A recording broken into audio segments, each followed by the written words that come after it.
Assalamualaikum warahmatullahi wabarakatuh.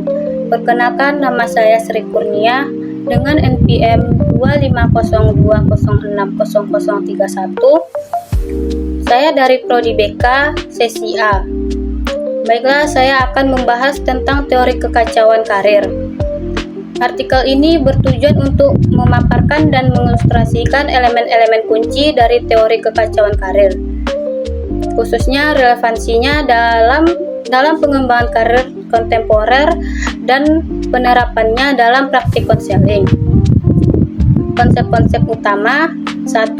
Kompleksitas dan kekacauan lingkungan kerja dan dunia kontemporer yang semakin kompleks, dinamis, dan tidak stabil membuat pendekatan tradisional yang menekankan stabilitas dan kesesuaian orang lingkungan menjadi tidak memadai. Nirlinearitas dan rekursif.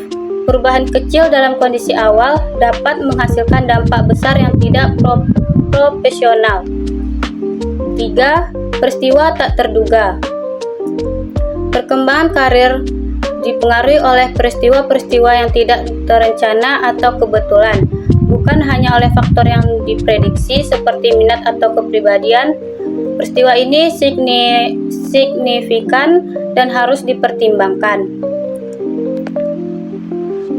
4. Kemunculan emergensi. Pola-pola perilaku yang stabil muncul dari interaksi komponen-komponen yang kacau dan dinamis. 5. Atraktor. Atraktor adalah deskripsi kendala yang berfungsi sebagai pemandu perilaku sistem ke arah tertentu. Atraktor perilaku membatasi pola perilaku klien. 1. Atraktor peduli. 2. Atraktor perilaku. Penerapan dalam konseling karir.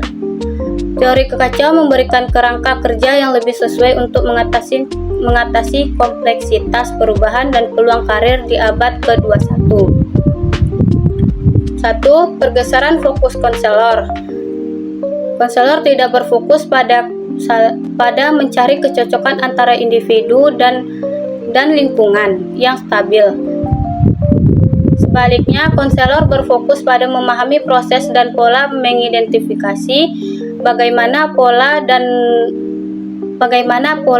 proses telah membentuk dan terus membentuk perkembangan individu. Mengeksplorasi kompleksitas, mendorong klien untuk merenungkan berbagai pengaruh yang memengaruhi karir mereka.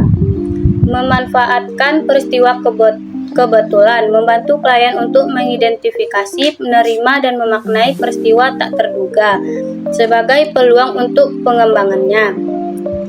Membahas ketidakpastian, mengingatkan klien bahwa karir bersifat tidak pasti dan mendorong mereka untuk mengembangkan keterampilan dalam menghadapi ketidakpastian. 2. Teknik konseling.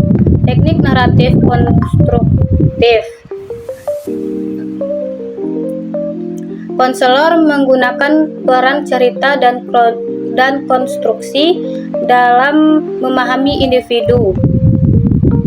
Teknik metafora dan mitos, menggunakan cerita, metafora, dan mitos untuk membantu klien memahami gagasan abstrak kekacauan karir. Teknik eksplorasi diri, memanfaatkan unsur-unsur seperti riwayat pekerjaan, kejadian, dan kendala untuk memahami pola dalam karir klien. Secara keseluruhan, teori kekacauan karir menawarkan pandangan yang lebih holistik dan dinamis tentang karir, mengakui peran signifikan dari ketidakpastian, kompleksitas, dan peristiwa kebetulan dalam membentuk perkembangan profesional seseorang.